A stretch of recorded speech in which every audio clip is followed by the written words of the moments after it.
So, Pastor, the next question is this: is Saturday or Sunday the actual Sabbath? After reading the great controversy, I question Sunday worship due to the claims of manipulation. Okay. Alright, let's first clarify what the Sabbath is. In the Old Testament, in fact, even in the Ten Commandments, God commanded the Israelites to observe the Sabbath, which is technically from sundown of Friday till sundown of Saturday. So that's the Sabbath, and that was for them a day of rest and also a day of worship. So worship and rest, the two concepts go together. Now, how did Sunday become a day of worship?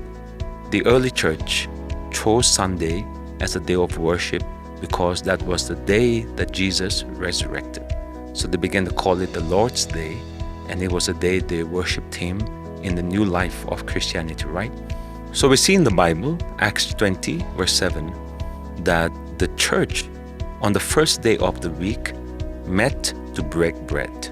So that was a practice. The first day of the week is Sunday. So the early church began to worship and have the day of rest on a Sunday to commemorate the Lord's resurrection day.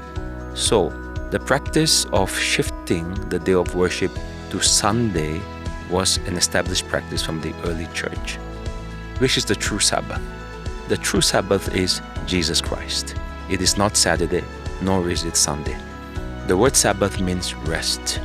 And Jesus is the rest from our own labors, from our own striving and performance and self-righteousness, to rest in the salvation of God, to rest from our labors, because Jesus gives us rest from our spiritual strife, right?